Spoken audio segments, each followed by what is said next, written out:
बालेश्वर जिला उठा जलसेचन विभाग पक्षरु पानी पंचायत पक्ष 2024 स्थानीय गांधी स्मृति भवन परिसर में पालित हो जाइछि।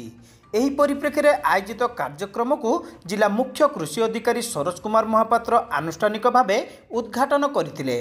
सरकारंकर विभिन्न जनकल्याणकारी योजना सफल रूपायन भली पानी पंचायत सुपरिचालनार विभिन्न दिग संपर्क में से आलोकपात करथिले।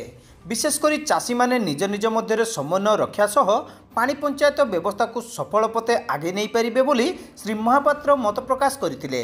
जिला उद्यान विभाग अधिकारी प्रदीप कुमार बड़, जलेश्वर उठा जलसेचन डिविजन निर्वाही जंत्री अरविंद साहू, बालेश्वर जिला कृषि विज्ञान केन्द्र मुख्य वैज्ञानिक डॉक्टर स्वागतिका साहू, ड्रेनेज विभाग मुख्य प्रणव कुमार नायक, जिला कृषि विभाग तुषारकांति तुंग, जिला उठा जलसेचन विभाग सहकारी जंत्री सुरेश चंद्र दे प्रमुख एथिरे सम्मानित अतिथि भाव जोगदे पानी पंचायत व्यवस्था को सफल करिबारे सामूहिक उद्यमर आवश्यकता उपरे गुरुत्वारोप करथिले। सरकार किंबा विभाग उपरे अति निर्भरशील न होई कमिटी मध्य सर्वसम्मति निष्पत्ति को गुरुत्व देबाकू सेमाने समस्तंकु परामर्श देइथिले।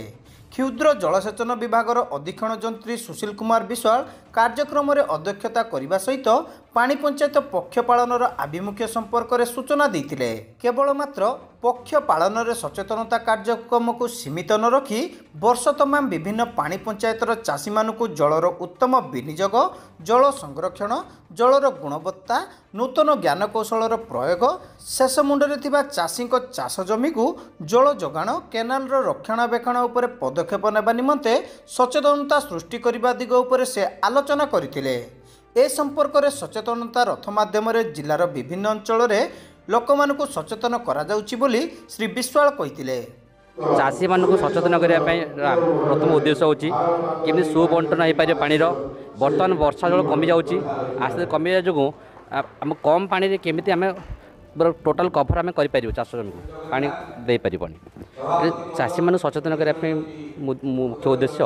हाँ, रथ माध्यम आम सचेतन कलु लोक अवेयर कलु पानी पंचायत गठन करूँ, सुषम बंटन के पानी हो पार, कम पानी आम अधिक चाष कर पानी जेहेतु अभाव परिलक्षित होची, वृष्टिपात कमी कमी गला बर्तमान आमर जो जलभंडार क्षमता कमी गला से आम कम पानी केमती अधिक चाष कर टोटाल आम जो आयकट अच्छी आम कभर कर आम प्रिफर करूँ रबी चाष अधिक इम्फासिस देवाई कहीं जो तेल जातीय जो अच्छी चाष करने चाहूँ सब चिन्हट चली बर्तमान कंटिन्यू चली फेज बाय फेज आपंकर कम चलती बर्तमान आउ चाषी जहाँ दरकार आम से पहुँचुचु तार जहाँ दरकार आम कर चाषी मान कहि समस्त गोटे सामंजस्य रक्षा रखु एवं भाई भाई पानी केमी आम टेल जाए पहुँची पार तापर आप ध्यान दिंतु आम सहित जोगाजोग रखु आपण सहित आम अच्छु सब आम चाषी अच्छु चाष जदि न हो आम के उन्नति कर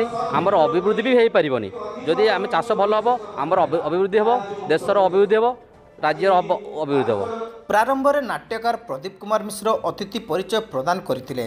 एही अवसर में विभाग पक्षरु पानी पंचायत संपर्क में विद्यालय स्तरीय छात्र छात्री मध्य पूर्वर आयोजित प्रबंध एवं वक्तृता प्रतियोगितार विजेता अतिथि माने पुरस्कृत करथिले।